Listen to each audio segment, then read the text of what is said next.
Welcome to Virtual Agile Meetings, everyone. Really great to have everyone here.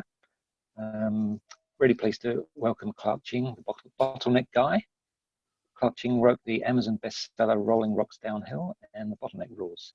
He's been practicing Goldratt's theory of constraints, just happen to have it here, for over 20 years and Agile since 2003. It's almost right at the beginning. He also runs Agile plus ToC virtual conference. It's going to be talking about the beginner's guide to taming bottlenecks in your process using theory of constraints. So very awesome to have you join us, Clarke. Tell me where are you sitting at the moment? So I'm sitting in my kitchen in Nelson, New Zealand. Okay, across the ditch, as they say in Aussie. Across the ditch. So there's probably quite a few people from Melbourne on the call at the moment. Is there anyone on the call who's not from Melbourne? Just tell us where you're from. We had a few people from around the world last time. Any international visitors? Hi, this is Jess. I'm from Canberra. Awesome, welcome. Any other long distance callers? Videoers, what do you call it? Zoomers. No, all right, well, Clarke, why don't you take it away? Thank you very much.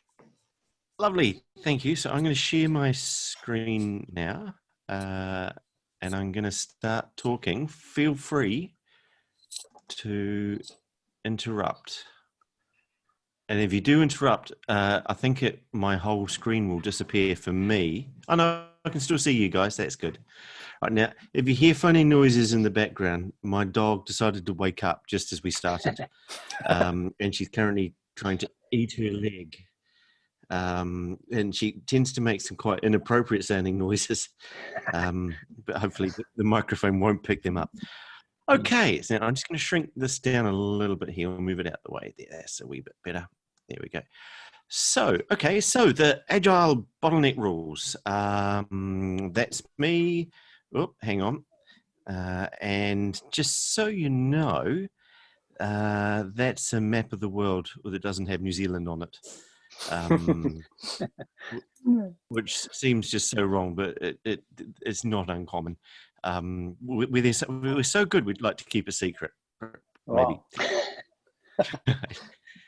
So now I'm going to ask you a little trick question here, and I don't expect an answer, but I'm going to come back to the answer at the end. It's actually a true story, but I haven't put the company's name in it. There's one company in Wellington where I work sometimes, and you go there and you're torn between going to it, which has a really short queue and a nice cafe that's full of people, or the one across the road in green there, which has a load of people lined up in a queue.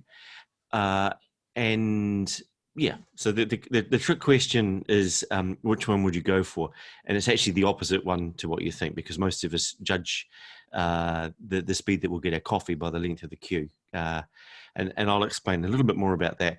But if you want to learn about bottlenecks, go and watch Coffee Shops for a while. It's very entertaining and informative. So this one here, that's the book, the bottleneck rules. And I think if I push that button, yeah, there's a link there. You can get a free copy if you want. It's the full book. It's been featured in The Guardian, in The Spectator. And this time last year, just for a few days, it was the second best-selling leadership book on Amazon.com. So it's a decent book, but I want everyone to read it who possibly can. So share.toc.guide. Go there, pop in your email address, and it will send you a link to get it. If you don't want me to have your email address, just unsubscribe the moment you got it. Hardly anyone does that, but and I don't spam people with stuff. But if it bothers you, get the book and then unsubscribe. Right. So I also have a few other books there. Rolling Rocks Downhill is a full-size business novel, and to be honest, I'm really proud of that because people actually enjoy reading it, which is unusual. It teaches people about agile and lean and ToC, but inside a story that's entertaining. And I spent 10 years, I spent 10 years learning to write. And I think I did a pretty good job on writing a novel that's actually entertaining to read. And people seem to like it because it's a good read. There's a few other books there. And I've got a dog scratching here, I think, so I'm going to have to let her out. I don't know what's going on. Apologies. I think she just wants to be let out because she can be. Right. So we'll move on. Right. So this talk is about bottlenecks, and that's a bottle, and you can see the neck there. Bottleneck's the skinniest part of a bottle. There's a different bottle and a different neck. That's a chili sauce. So if you were to look at the top of that, you find it had a really narrow neck, and it's deliberate. There's an important distinction I make in the bottleneck rules between wild bottlenecks, which are bottlenecks that you don't know you have, and they cause all sorts of damage, and tamed ones, which are bottlenecks you know you have got them and you're managing them, and also deliberate bottlenecks. And these guys here, these two bottles, the size of the neck's deliberate, because if it wasn't, when you were busy driving along with your if you didn't have a big if you swapped them around the wrong way, you would soon find that you would die of sobriety when you try to get your wine out, because the neck would be too small, which is not a good thing. Or alternatively, if you had a big wide neck on the chili sauce, you would pour it out and it would ruin your meal. You get too much. So bottlenecks are actually good things if they're managed and they're deliberate. Right, I'm going to tell you about the first time, and it was in 1999, that I actually found a wild bottleneck. It was causing all sorts of damage, and I tamed it. And I had read The Goal, the book that Ian just showed you then, but it was set in a factory, and I loved it. I love the story. I love learning. It's still my favorite book. But I didn't know how to apply it in the real world. And then I had no choice one day. And what happened is, this was in Dublin. There was, I was working for a competitor to Eircom, which is the state-run telecoms company. Sorry, I've got a dog here jumping up trying to get out the door. I'll give her a minute, see if she settles. And this is a competitor to this big company, and they'd grown really, really quickly, and they had an old accounting package, and it was being upgraded. And after it upgraded, they had a big problem. And I was working as actually, I was doing database queries and all sorts of stuff for people. And Sinead, the lady who ran the accounting team, called me up urgently and said, "Hey, Clarke, I need a report really, really urgently. Can you get it for me?" And she came over to my desk, and I was busy trying to set this thing up and run it in Access way back then. And she just looked really dreadful. And I said, have a seat. Excuse me. And she had a seat, and she said, "Oh, you wouldn't believe the day I'm having. I've been here since 5 a.m. And I said, "Oh, okay, try me." And she told me what the background was, that they were building this huge fiber optic network across all of Ireland, and the contractors weren't being paid. It wasn't that they didn't have any money. It's that they didn't have, that the accounts team just couldn't keep up with the amount of invoices that they were getting. So I said, "Oh, okay." And I just read this book, The Goal, and it was about a bottleneck in a factory that was slowing the factory down, and they couldn't keep up with the customer orders. And I thought to myself, "Oh, that's interesting. I just wonder, could it be possible? Do they have a bottleneck?" And I didn't really at this stage know how to find a bottleneck. So I just sort of winged it and said, "Look, could you describe your process? You know, what do you do?" And she said, "Well, she stuck her hand up and she said, "We've got 5 steps in this process." Okay, cool. And she explained them. And the first one was that the office junior, she went to the mailroom and she got the invoices. This is the old days. And from the mailroom, and then took them out of the envelopes. And then a whole bunch of stuff happened, 3 more steps in between. And then at the end of the day, they pushed a button and a whole batch of checks got printed off and they sent them out. So I thought that was cool. And then I said, well, okay, how many of each could you do roughly? How many invoices could you do in each of those steps a day, given the number of people and stuff that you got there? And she ran through some numbers. And she said, well, the first one we could do 90, next one we could do 40, roughly. And she's just making numbers up that felt right. Then we could do probably 60 the third one, and she's screwing up her face as she thought about these things. And then probably get through about 20 of the next one. And we could probably do, I don't know, 1,000, 2,000, 10,000, however, it's a computer process. And we could do loads of those if we needed to at that last step. And I wrote these things up on the wall, on the whiteboard as she was doing this. And I hope it's just jumped out at you here. The fourth step, the one with 20 in it, was the narrowest point in this flow. It was the neck of this was a bottle. It was a bottleneck, and so this whole process could only do 20 a day. And I have a dog here that's being a real nuisance, but will survive. And I'm going to put the dog out. We'll sort this out. I'll be back in 1 second. Come on, you.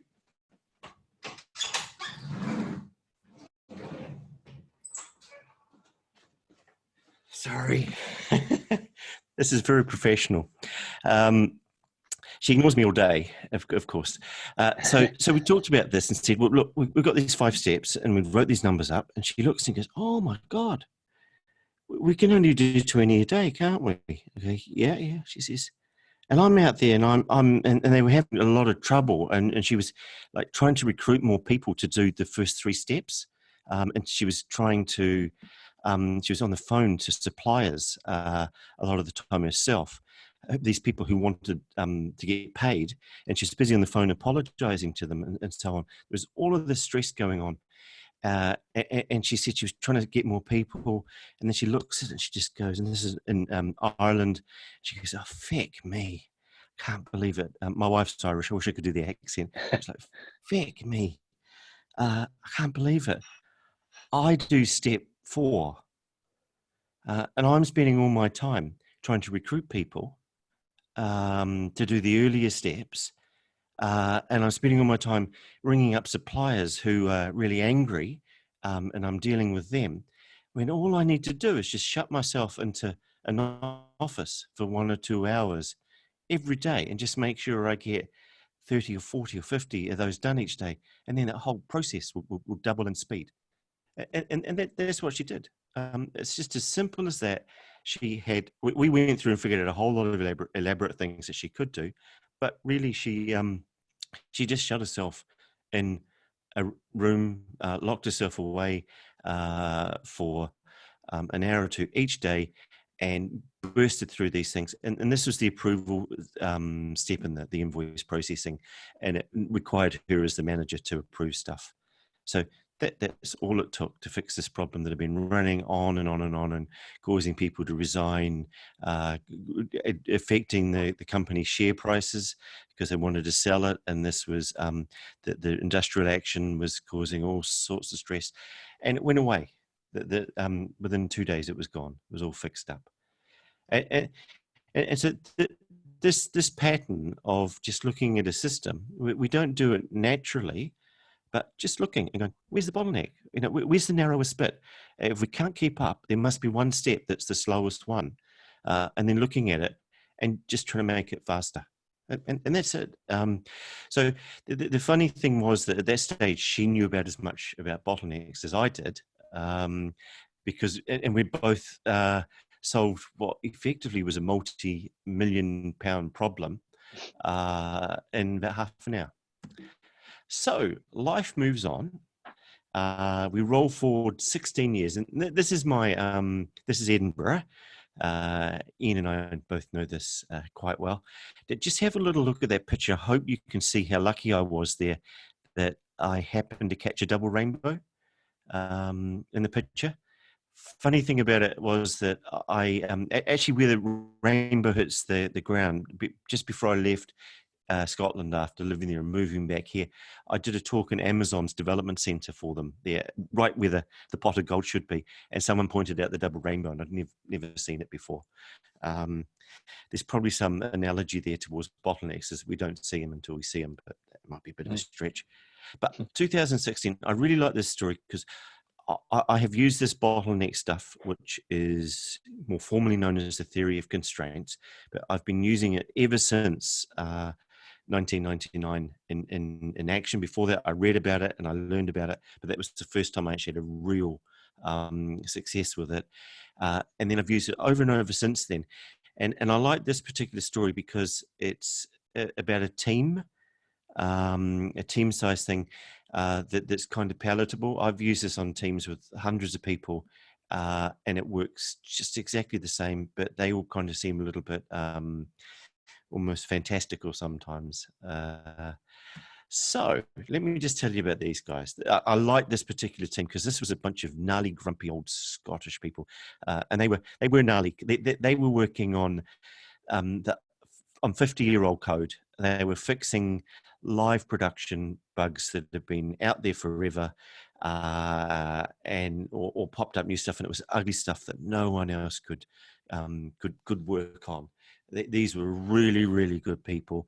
And the CIO came to me and he said, Clarke, look, I've made a promise here that we're going to get rid of the top 120 defects that we have. So the top 120, there's 120 of them. And he said, I can't remember what it was like. Our current run rate is 10 a month. And we are going to need to get through 13 a month because I promise we'll get rid of them by the end of this year. So that was a 30% increase. And he said the reason why these ones are important is that they're actually not important. Bizarrely, it was slightly paradoxical, but that they broke the law, but no one really cared apart from the fact that they got reported out to a government agency in the UK, who then reported them back and counted them up and reported back to the board of directors of this company. So they were really, really important, even though no one cared about them. But the reason why they were really important is that they didn't get rid of them. That they were at the top of the list, and we want to get rid of them so that they could work on more important stuff. So he said to me, wander along, have a look. I've already had a bunch of people look at it. They're working really hard. I just put your little agile hat on, just go see if there's anything that you can spot there. And then he said to me, oh, but look, don't worry if you can't do it, because we've got in 3 months' time or so, in October, I've got some projects that are going to wrap up, and I will take the 6 best developers we have on this, and I will chuck them as problem, and we will blitz it. So we've got a backup plan, but just go and have a look anyway. And I go, oh, okay, I'll go and have a look. So I get there and I meet Eve, her fictional name. I meet Eve, and she's the manager of this team. And she tells me you've got 16 developers and testers and stuff. I think there are 2 testers, and there's a mixture of different stuff there. And they're all really working hard, so don't interrupt them too much, okay? And I said, oh, okay. I said, well, maybe before I talk to any of them, if you could you like print out a list of your defects and stuff? And I don't know anything about them, but just interesting to see how many, who's looking at what, and I'll just have a poke around there. And she said, I can do better than that. Turn around. So I spun around in my chair and I looked behind, and there were these whiteboards. And she said, we manage all of our stuff on little yellow stickies on the whiteboards. And come and have a look. So I went over and I had a look. And now you're probably looking at this and going, there's a board missing. And there was. And I said, where's the testing board? And she goes, do the developers do their own testing? And she goes, no. What happened is, well, we got these 3 boards, and they were big enough for the most of the time. But then over time, we couldn't fit all the testing stickies on there. So what we did is we got them their own testing board, and we popped it around the corner because otherwise it would have blocked the aisle. And the testing guys have their own test stand-ups around that at a different time of day from the rest of us. Yeah, oh, okay, that's interesting. So we grab it out, and instantly you could see here, if you looked at that closely, you would see that some of those stickies, say in that bottom right lot, they were done. They were ready to be released. The other ones were being tested, and all the other ones were in the process of being of waiting. That was a waiting room. It was like a waiting room in a hospital. It was like a purchase order, an invoice that was waiting to be processed, and all of that. It was just sitting there. They were just waiting. So it was clear that testing was the bottleneck. It was the slowest step, and all the ones before it were actually faster. Okay, right. So we ran through just some numbers again. It's a useful exercise to do, just roughly guessing how many at each step you could do. So like the testing you could do, they knew they were getting 10 out a month. And so she goes, well, we must be doing 10 of them a month, right? And then we just went back and we just come up with some rough numbers. And she said, these numbers feel all right. And then she just looks at it and she just goes, oh, right, okay, yeah. Well, this is like I've been saying all along. Testing just can't keep up. And that's kind of the kind of language you hear. A particular resource can't keep up. And that's what a bottleneck is. It's a resource that can't keep up. So we look at this and we talk about things and she goes, oh, yeah. It's like a bottleneck, isn't it? And so I told her about the Irish invoicing story, and I ran through that, and she goes, "Oh, okay, yeah, that makes sense." So we definitely we have a bottleneck. Okay, good, got that. And then so I've been there probably half an hour at this stage, and we'd figured out what the problem was. But I spent the next week trying to disprove myself, because one of the things I find with this stuff is that most people can't see bottlenecks, and then when they can see them, that they can see them. It's like an on-off switch, and but I can see them, and I'm aware that I'm very biased to going to that place to be.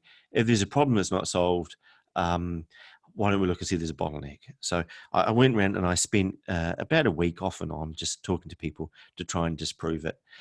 And then I got them all into a meeting room, all of the team together. And I hadn't disproved it, but I just wanted to run it by them and make sure. So we got all of us in a room, and then I told them about the buffalo. And now this is a joke, and I will point out the bit where you're supposed to politely laugh, just in case. And it goes like this. It started out as a actually, can you guys nod if you can hear the theme song from Cheers? Excellent. Right, so this wasn't on Cheers, but it's a joke. Actually, I've never done that before on Zoom, so I wasn't sure if it would play, so thank you. This wasn't on Cheers. This is in the old days. You'll remember when jokes were around by email. This was a joke that went around, and it was they said it was in Cheers. And it goes like this, and I'm just going to move this so that I can read the text out to you. Zoom's really handy about popping stuff over top of things. There we go. Right. So Cliff Clavin, the mad postman, says, well, you see, Norm, it's like this. A herd of buffalo can only move as fast as the slowest buffalo, like this. And you must quietly applaud that, because that took me about 3 months to get that animation. And the slowest buffalo stay at the back, and the faster buffalo run in front, but obviously at the slower speed. Otherwise, the herd would spread apart like this. There you go. And when they were split apart, they'd be prone to attack by wolves. See the top one there, just eaten by a wolf, and that one there, eaten by a wolf.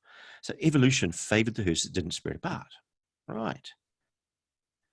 And when these tightly packed herds were hunted, the wolves killed the slowest and the weakest buffalo. It makes sense, actually, because they were the guys at the back. Right. And that made the remaining herd stronger and faster. Mm-hmm. Phew, look at that. Now, here's the joke bit, just in case you missed this.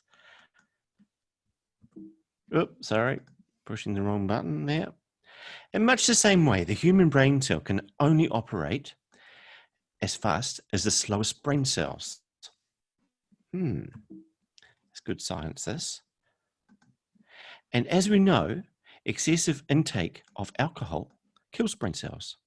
But naturally, it attacks the slowest and the weakest brain cells first. And in this way, regular consumption of beer eliminates the weaker brain cells, making the brain a faster and more efficient machine. Sorry for this. And that, Norm, is why you always feel smarter after a few beers. There you go. You've learned something scientific now. Yay!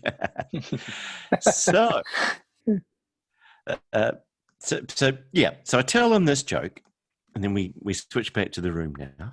And I've told that joke hundreds of times over the last 15 years or so, and it just really gets the idea of there being one slowest resource across, but it does it in a funny way, and it gets people laughing. And there's this lovely thing that happens when people laugh, is that they kind of their brain changes somehow for at least temporarily, and they kind of get in a more friendly, collaborative, creative mode. And that's exactly what happened here. Where are we? So I tell them the joke, and they say, well, okay, well, guys, where's your slowest buffalo? And they all turn and they look at the two testers. They go, it's you guys, isn't it? And then someone says, so why don't we shoot them?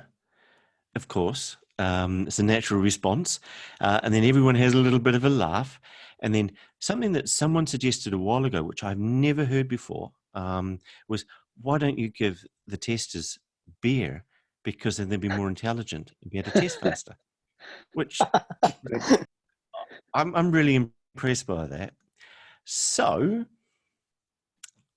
I then asked them, well, how do we speed up the slowest buffalo? And they talk about some obvious kind of things, and they run through the usual things. Are there any meetings that you could cancel? Are there any sorry, I've got the dog now wants back, and if I don't, she's just going to annoy me. Come on, you. There you go. Sorry about that. I've learned a lesson here about the dog. She normally doesn't do this. Sorry. So we're looking at the slowest buffalo. How can we speed them up? And they just look at a bunch of things, time management, all that kind of stuff. And these guys are actually, unusually, normally the bottleneck has quite a lot of wiggle room to actually find 5, 10, 20% improvement. And they couldn't. There was just nothing left there. These guys were a lean, mean testing machine. So we actually found nothing. Actually, they found one thought that sprung to mind, which is that they could maybe they could cancel one meeting that they had every month with their test people. And that was the only thing that came to mind for them.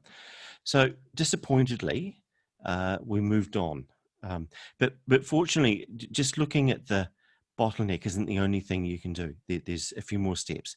So the first thing we looked at after that was, well, what would we do?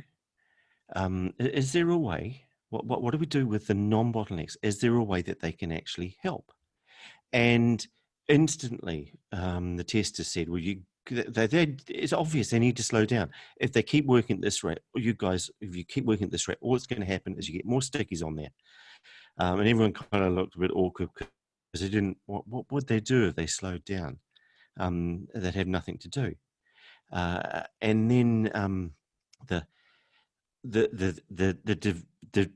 someone, actually, it may have been me, said, "Look, could you guys, could you possibly do some manual testing?"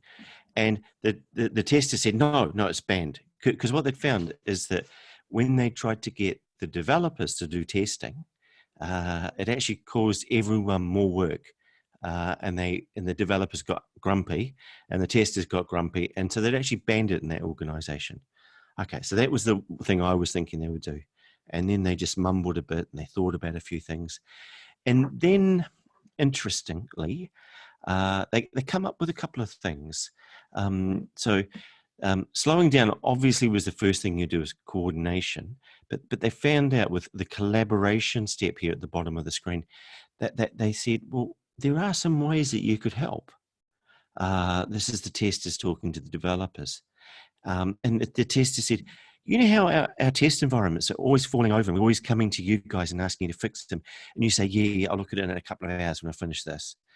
Could you just look at like stuff straight away? Just fix the test environment?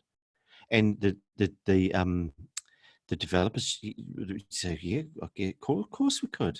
Yeah, we could do that. And then they said, well, why don't we actually we could just own the test environment. We could own it.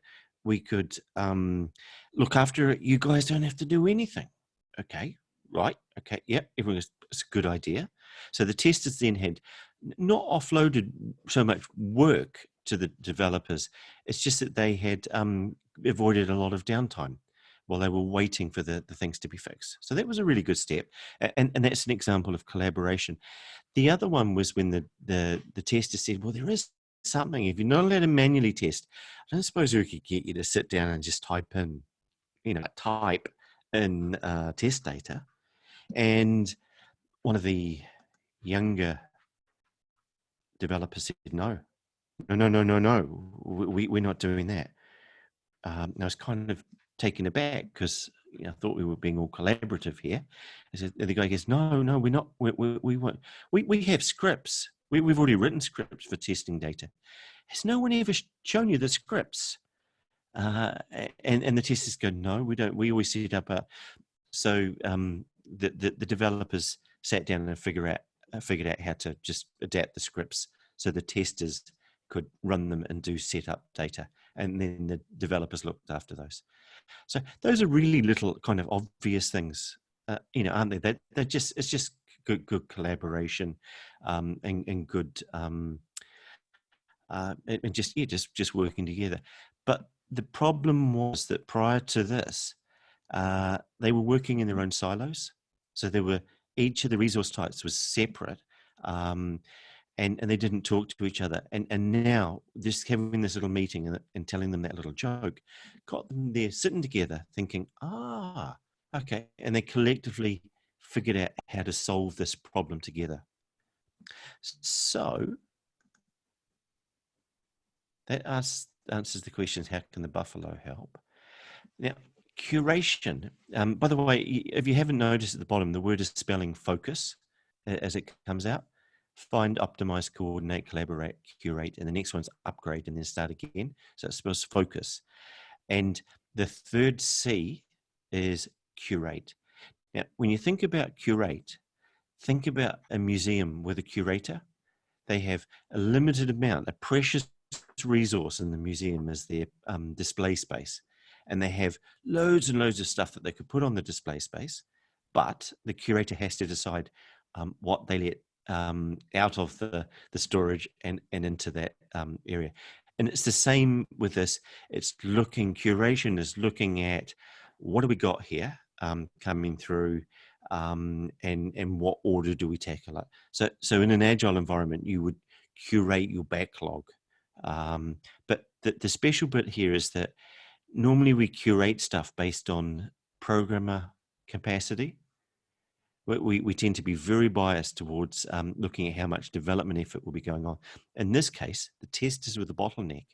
So what they went through is that they went through and they figured out which of these things were most likely to require a lot of testing effort, and they moved them to the bottom. Because one of the things that I haven't mentioned is that they had agreed that of the 120 bugs, they'd actually get that down to single figures. So they had 9 of them there that they could put last and just write them off in some way. So the curation went through and it said, hey, look, bottleneck is testing. So how do we tackle this stuff? And they also went through and they just used that curation to clean up a whole lot of stuff and just tidy it up. So we're spelling the word focus here. And the next one is upgrade. And the upgrade asks, could we get more resource? Now, this is the step that we normally ask first. This is normally, we don't have enough testers, they're the bottleneck, where can we get more? And sometimes it's actually a really good first step. But often it leads us to miss a few things that for the sake of half an hour's discussion, come up with far more elegant, clever and collaborative things. So chucking money at a problem, at a bottleneck problem is okay, but it's only really okay if you've thought about the other steps first. So you run through all of these steps and you just use them to help yourself think about how you could do things differently. And then we're left with start again strategically. So start again strategically. What happened? Actually, no, I needed to finish off with the upgrade, but they couldn't actually upgrade in this case because that the nature of this stuff was it took 6 months to get a fresh tester up to speed. So it would have actually just slowed them down a hell of a lot if they'd actually got someone in who was new. So then we go to start again strategically. And all that says is that in any system, when you increase the capacity of the bottleneck, eventually it's going to not be the bottleneck anymore and another resource will. So when that happens, you need to start the process again. But ideally, you're thinking about this strategically ahead of time and not it's not surprising you when it happens. Right. Now, if you look at these things, so we've got focus spelt out there. By the way, that's called a backronym because I started with the word focus because this is all about focusing on where to put your improvements. The bottleneck is where you focus. And I started with the word focus and I worked back until I managed to come up with these words. And it took me about 3 weeks. The upgrade was the trickiest. Optimize was a bit awkward because I did come up with a word that started with you and that one to start with, but that would have probably sounded a bit rude. So I didn't do that, but it was a hard piece of work, but it got there. And what I found is a lot of people who've been doing theory constraints for years, some of them prefer the original words that we had, which was identify the bottleneck, exploit it, subordinate, elevate, and start again. But that people find these ones a little bit more concrete and easier to remember and to use as a prompt. So, and I use both of the methods interchangeably. So what you need to think about here is that this is the process though. You find the bottleneck and then you optimize it. So you start with the bottleneck. Then once you've got the bottleneck running a bit better, pretty much at the same time, you then go, well, how could we change the coordination, the collaboration and the curation, which is all non-bottleneck behavior. And then you go, well, how could we upgrade? What could we do to get more bottleneck resource? And then we also think about starting again and strategically. So I don't think of these actually as a step that you go through all of them. I think you work through them all and you bounce off and use them as prompts to come up with ideas. So if you get the bottleneck rules book at shared.toc.guide, it kind of explains these, but the most value that's from the book is that it's just got lots of little examples, and then you'll quite often find that like when I'm talking about stuff, if they've read the book, when I'm talking to people, I say, do you remember when Eve did this with the whiteboards? They go, oh, yeah. Was there something like that? And it's just really useful for giving you examples. So there you go. We have that. Now, back to this guy. And then we have some time for a question. Let me just show you something here. Right, there's something a bit different here, which, if you remember these guys here, the two coffee shops, if you're ever in Wellington, the coffee shop at the top is called Mojo, and I don't like them very much because they do nice coffee, but what they do is that they, the bottleneck is actually in the make here process. So the bottleneck is the coffee making machine things, the espresso machines. But they pay really special attention to have a very short queue. And if it's at 10 to 9 and you walk in there, you go, wow, there's only one person in front of me. Great, I'm in a hurry. And you wander in, they take your money very quickly. And then you wander around, you sit around the corner and you just wait for your name to be called.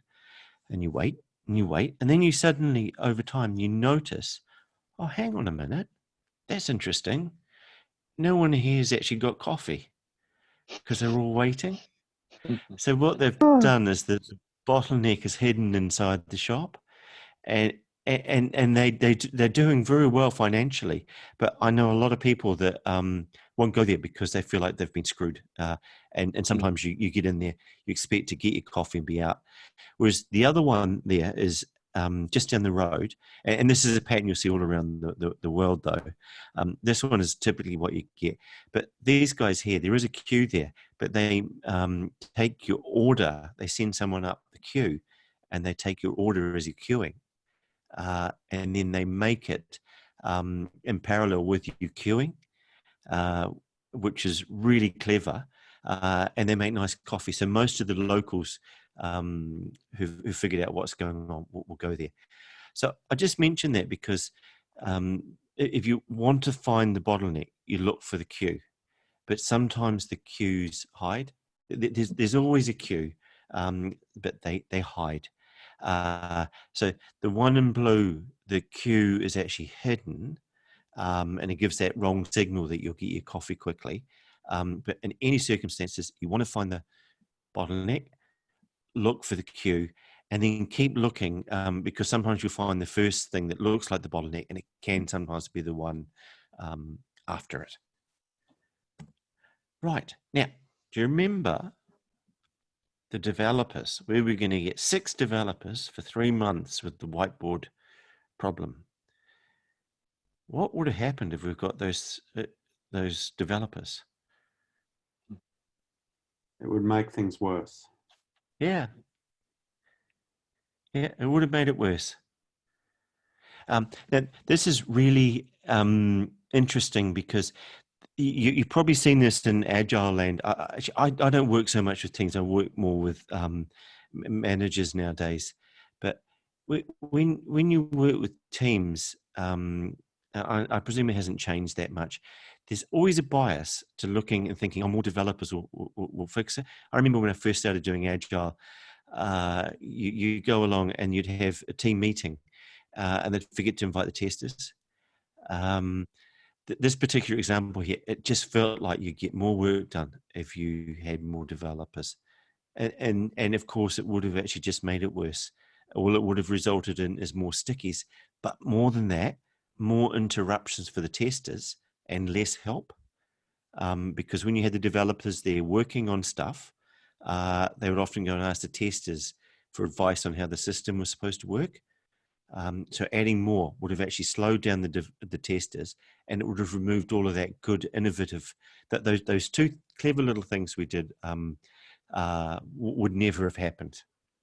So this is Elaine, who in the book is called Eve. This is what she looks like. She's retired now, so she's never going to see this. But I recorded a conversation with her. Actually, no, we went out for lunch, and then I recorded a conversation with her.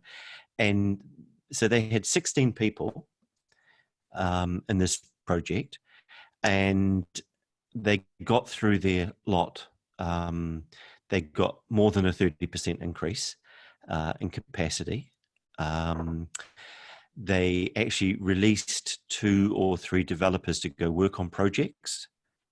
So they actually reduced their team size and therefore their costs.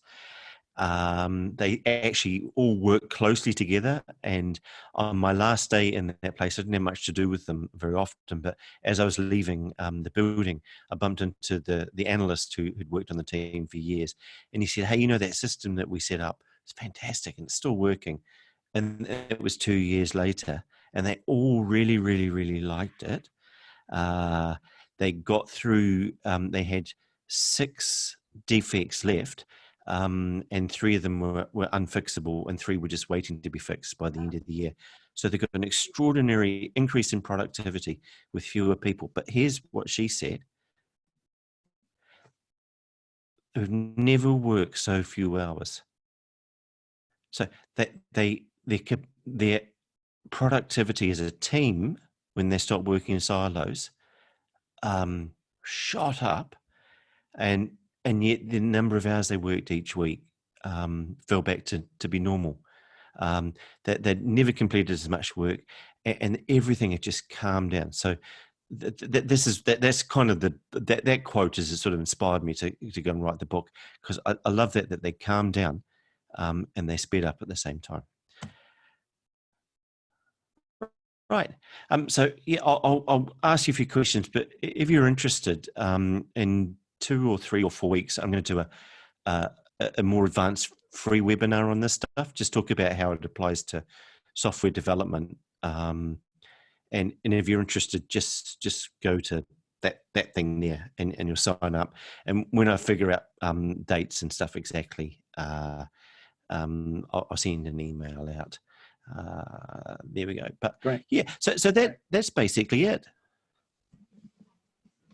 And I just touched my nose then, and I'm very conscious of doing that now with the virus going around. Oh no! Right. So, questions? any questions? And my dog apologizes, by the way. She went next door and started attacking a cushion because I was ignoring her. Not question, but just observation. So some time back, when I was working in a large program, we had this release train when there were several teams who were ramped up because we had a fixed deadline by which work needs to be finished. As a result of that, a lot of teams were waiting for work to be shaped up and made ready. So we had a situation when bottleneck was, business analysts, solution architects, designers. And as a result of that, not enough work was, getting ready for teams to work on. Eventually, we reached a stage when we had too much work getting produced by analyst designers.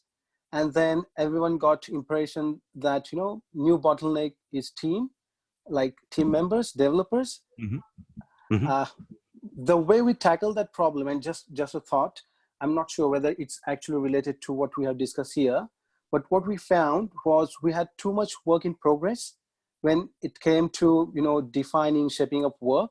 So even though teams were able to finish 33 epics in a quarter or in a PI, there were around 99 or 100 epics on which, business analysts, designers, and everyone was working actively.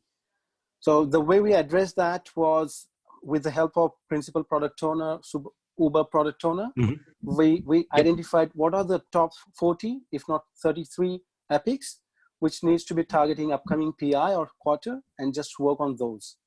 And that has actually helped us to release few capacity from few, analysts and subject matter expert. And we asked them to support test team to ensure that, we have got more work item finished while, everyone is busy on doing something else.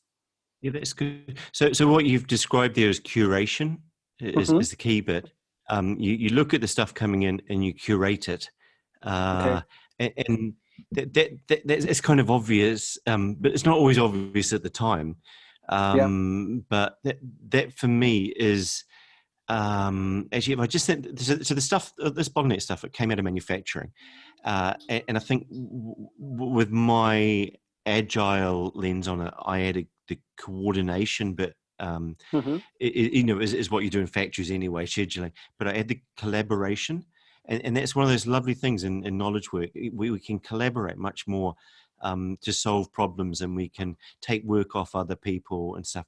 But the curation bit is I think is one of the most overlooked pieces of magic. Any project that's having trouble, ideally if it's agile, you can do this quite elegantly, but ruthlessly curating your work is probably the biggest productivity gain you can get. That's cool, Sandeep. Thank you. Yeah. Thanks. Clarke, I remember when you spoke about your bottlenecks rules book. You said you were. It's only, by the way, if you haven't read it, it's only 100 pages, and at the time you said it was 200, and you chopped it in half. I curated it a week before it got published, and I cut it in half. You said you're going to make the second half into a workbook or something, or perhaps. Did you ever do that? I was, yes, sort of.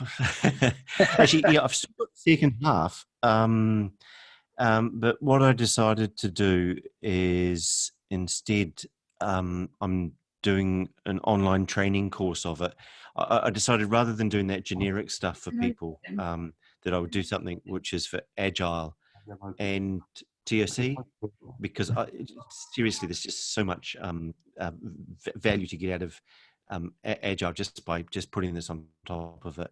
So I'm using some of those stories that were in there, and this mostly is stories, and applying it to just to explain the general concept, and then in the training I use it to explain how to do it in Agile.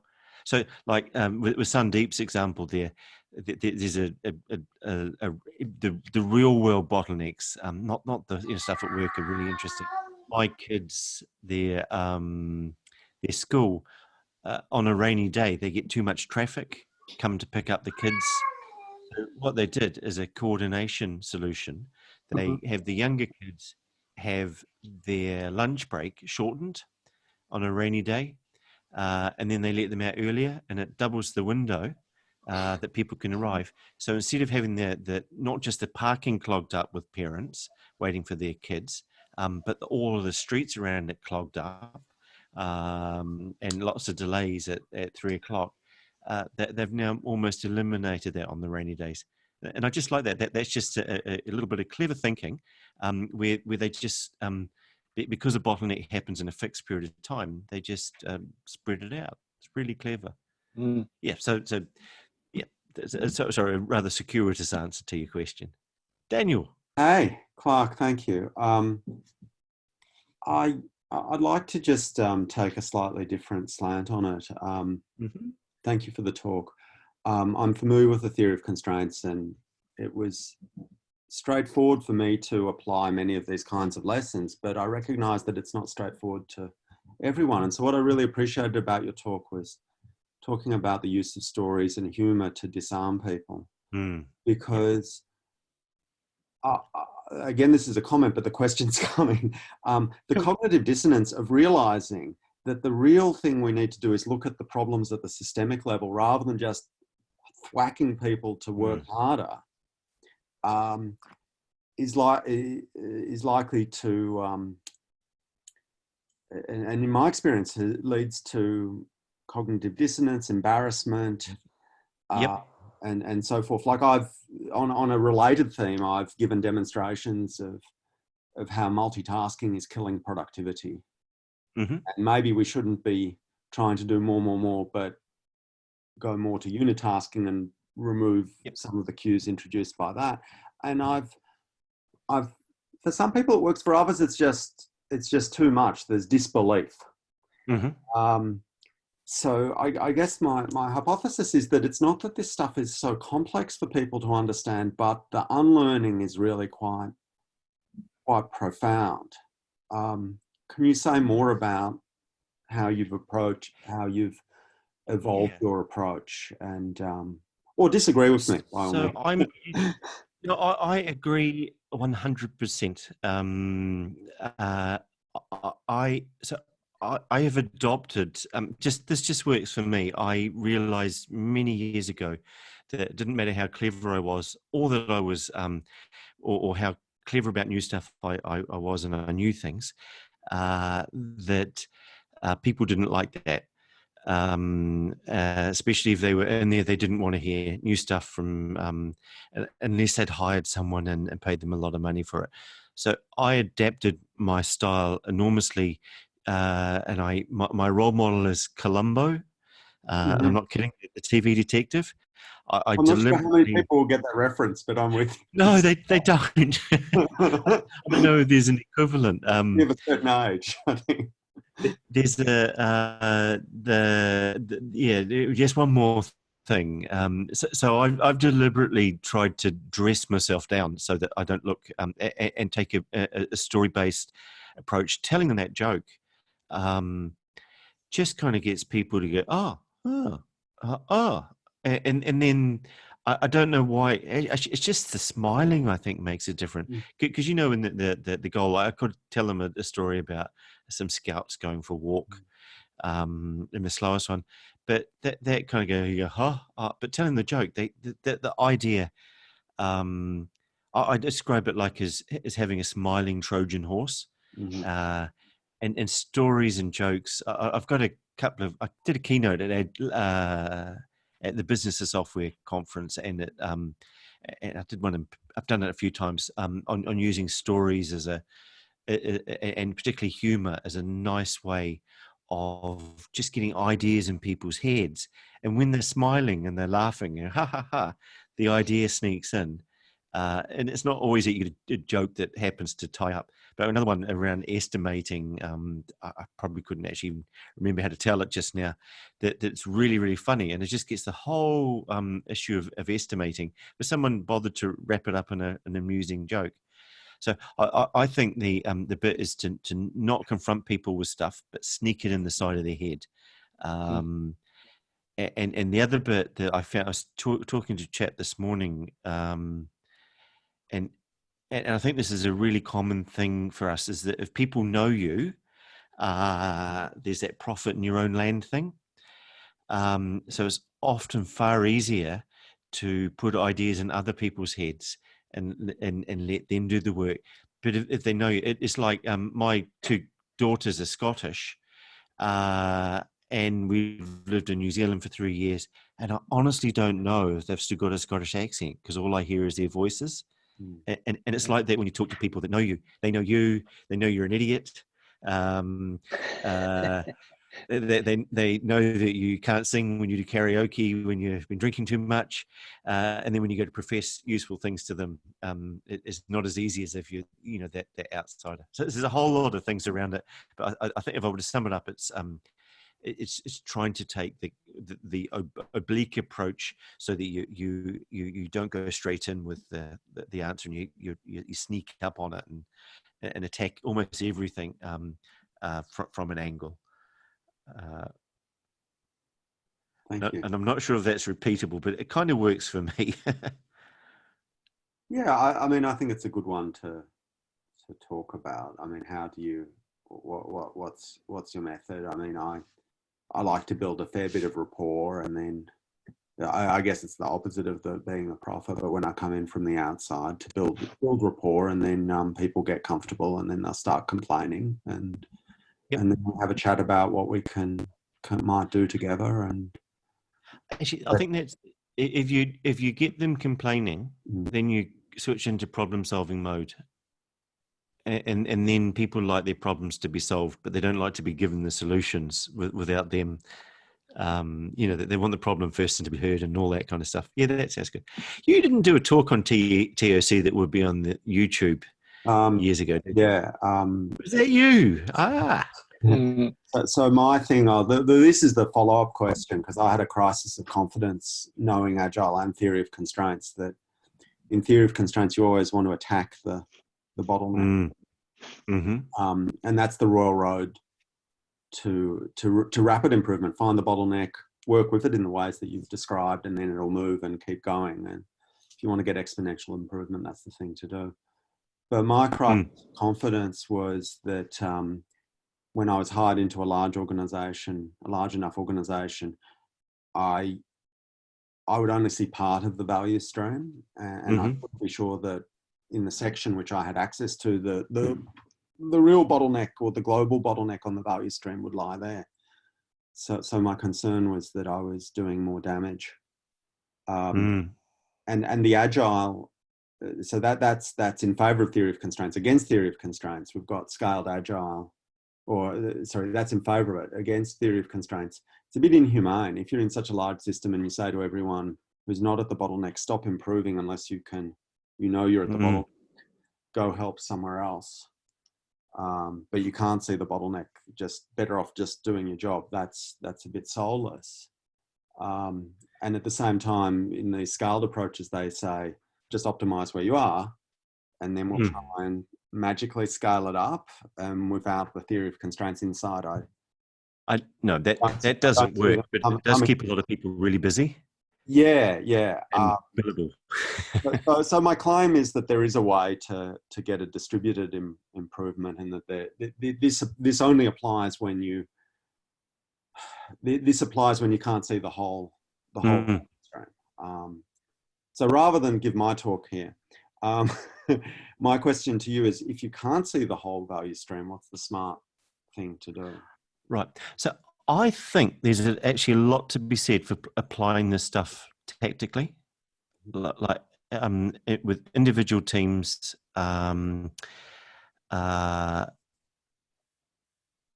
But what happens if they all do have a shared resource that turns out to be the bottleneck? That can become apparent. But there's, I think, I think that what I'm trying to say, and I'm fumbling my words a bit. Ideally, we would start from the top down. But like I had a CIO with, I don't know, 200 or 300 people. And I talked to him a while ago, and we had gone through, and I've been working with them. I got them to do slow. I effectively had ToC stuff, and I got people slowing down, but I'd never mentioned ToC. And then I sat on the last day with them, and I said, "Look, you need to know this stuff."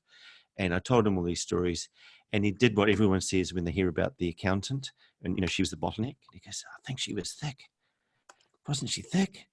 And then 5 minutes later, he realized where his own bottleneck was within his organization. But he didn't think he was thick. But it took him a year or so to be able to get things into place before he could start actually not attacking it. Yeah, attacking it is an okay word. And so it was difficult, but he had that, his sphere of influence. He had control over that bit, and he was able to influence it, and tackle the IT bottleneck, but he wasn't able very well to tackle the bottleneck, the true bottleneck, which was the front end stuff with the customer, because that was in someone else's area. So I think being tactical is a lot easier, obviously, and I don't. There's something about ToC where Ali always used to say that you can only fix things if you actually attack the bottleneck. There's no point doing local things. There are actually quite a lot of local things that you can do. Like the whiteboard story there was just a local improvement to a team, and it didn't have any knock-on effects. And I think you can apply it in lots of places. I had one government department about 18 months ago, and they were doing Agile, but they had a 6-month testing phase at the end of it, with 120 testers on it. So, in fact, it was more. It was probably about a year's worth of testing, but all up or more. But they got themselves in an embarrassing situation where they realized that the run rate was a quarter of what they needed to do. And out of desperation, they asked me if I could have a look at it. And 2 hours later, we had found their bottleneck. 4 days later, they were running at least 4 times faster. And I'm not making up numbers there. So 120 people went 4 times faster. So whatever I got paid for the entire engagement, that 2-hour thing well and truly paid for it. And it probably saved some very senior civil servant an embarrassing conversation with the Prime Minister as well. So, but that was localized effectively. Yeah, I mean, I think that while Goldrat was I think he was on those large scale things. He was not quite right. What you're saying is correct. You can do local improvements without damaging the overall system, but you might damage the overall system if the fruit of the overall improvement is then to just create more inventory and put more stress on the real bottleneck. But that's in not, IT. But that's not an obligation. That's not an obligation. If you can use that, and we can think about those things, and like if things are going slow and they're a mess, you can use it to fix that. But I'm sure you've seen examples like of orgs that shove in DevOps stuff, and that's brilliant. But they can release a lot more often. But they don't tackle the change management or the users, and they end up utterly overwhelming them because they don't take to account the capacity to absorb change. So that's why that thinking. Actually, if there's a sort of blind spot in all of us, it's we sort of instinctively think about capacity, but we don't usually think about it explicitly. Mm. So look, if they've done okay, we're going to speed this up. Can those guys actually absorb our? If we start increasing this stuff and releasing every so often, well, maybe they can. We better go and have a look. They could have prevented a lot of pain, but in this case, there were 13,000 users. Who were just completely bamboozled because their procedures had changed and they couldn't keep up with it. And they had a lot of inconsistency and stuff. Yeah. So sorry, again, it's a bit of a wandering answer. But the lovely stuff with this is you can make local improvements, but you have to think wider. But I think it's delightful to be able to just come in and when people are stressed, just give them a little mechanism to speed up a bit, quite a lot, just with a bit of thinking. Yeah, I mean, it's very much, this is a good way, an excellent way to start working smarter, not harder. Yeah. And my recommendation is, yeah, start doing that and then don't immediately work harder afterwards, because that's the point where you'll start doing damage to the broader system if you don't lift your eyes up to the bigger picture. Yeah. And this is, I'm trying to frame, when I talk about Agile plus ToC, it's strategic.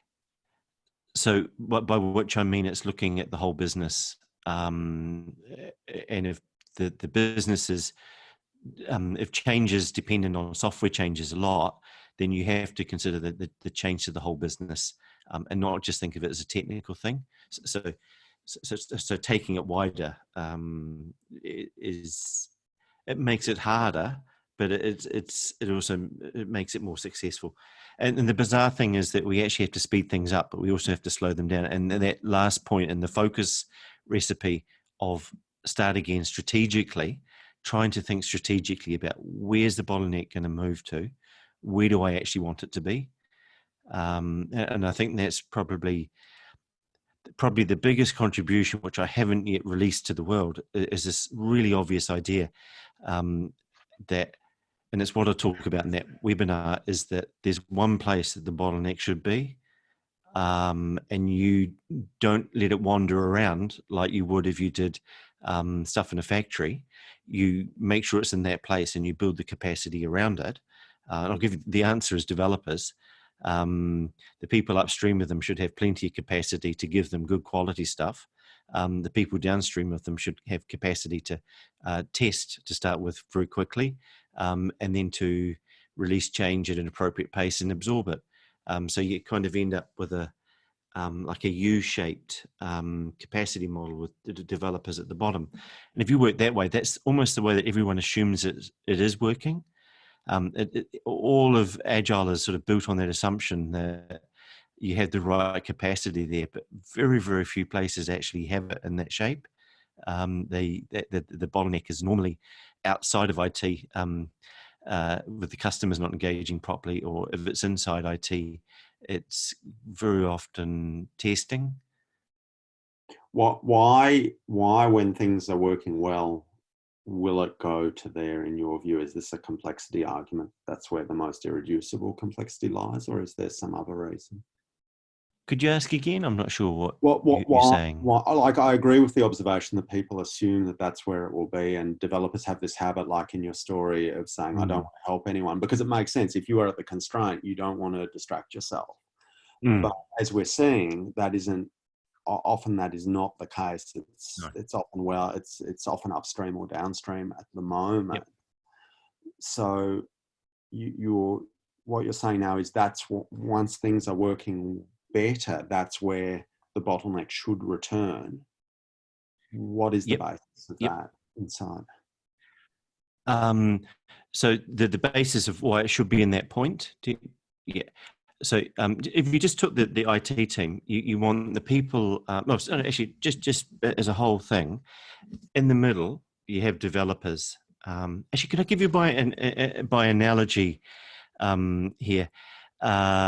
a theory constraints friend of mine. He was telling me he works with a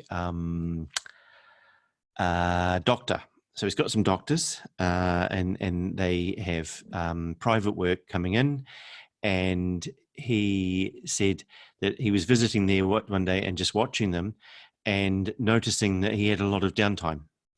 And he said, "Why do you have downtime?" And he said, "Oh, well, I don't have sterilized equipment." And he goes, "Oh, okay, so you can't start stuff." Well, why don't you have sterilized equipment? Well, we only have one sterilization machine. Oh, okay. How much would another one cost? Probably about $5,000. Oh, okay. How much do you earn a day? How much have you, because if you use that downtime to actually see more people, would you earn? And they go, "Oh, it's ridiculous. We would pay for the sterilization machine in an afternoon. And we would see more people every day." So if you look at that, there's one resource there that should be busy. And it's the doctor. All the other stuff around it is supporting it. And it's with no disrespect to any other roles. If you look like, if a developer's sitting and they don't get fast feedback from a tester, and they need it from a tester, then they're either starting new stuff, which is unnecessary WIP, or they're sitting waiting. And that's bad practice. And it's a waste of the resource that's actually creating the value. Not the testers don't create value. That's not at all what I'm saying. I'm just saying that it's like the surgeon. Everyone in the room adds value, but there's one that does the strategic bit of it. So you want the developers to be the ones that are doing the other bottleneck, and you want them to get fast feedback from the testers, which means that the testers need to have more capacity so they can be reactive. And you want the stuff that's coming into them, you want your customer and to make sure that the stuff is prioritized and have plenty of time to do that. You want your analysts to have plenty of time to think about stuff, and then give work to the developer to say, "Hey, look, we've gone through this, it's ready there. Go away, build it." And I know it sounds like it's in stages here, but all collaboratively doing this. And so that what you end up with is the developers are working on very good inputs that have been well thought through and haven't just been given to them to keep them busy. And you have the testing on the other side of it, who can give you fast feedback. And then if you stretch that out on either side of it, you want the customers up front to do good curation so they get good work, and you want the people on the other side to be able to have the capacity to absorb stuff.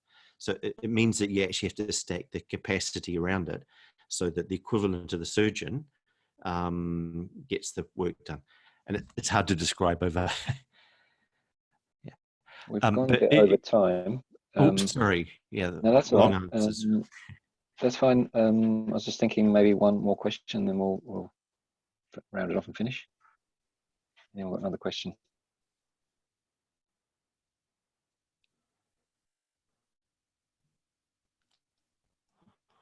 No, I've got a tongue-in-cheek question then. So imagine a nightclub with bouncers.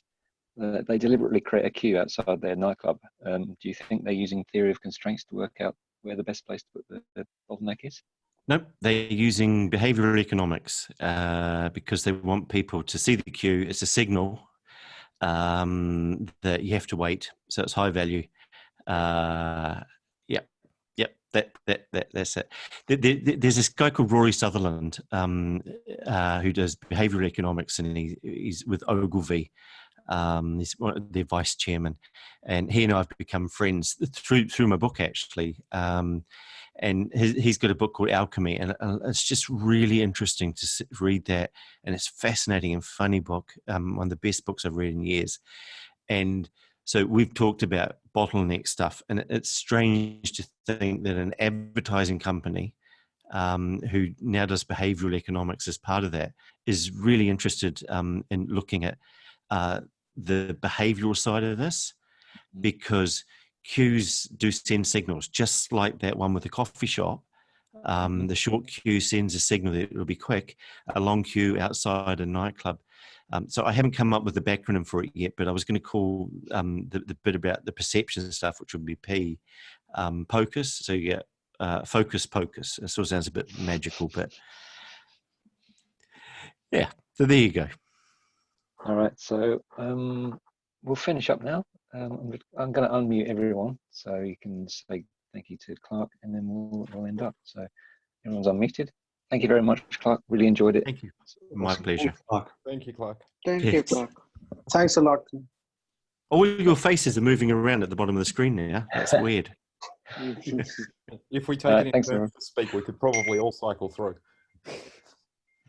All right, see you guys. Have a See ya. Mexican wave. Cheers, everyone. Okay, cheers, Thanks guys. again. See ya. Bye-bye. Bye. We do that awkward trying to everyone tries to find the button.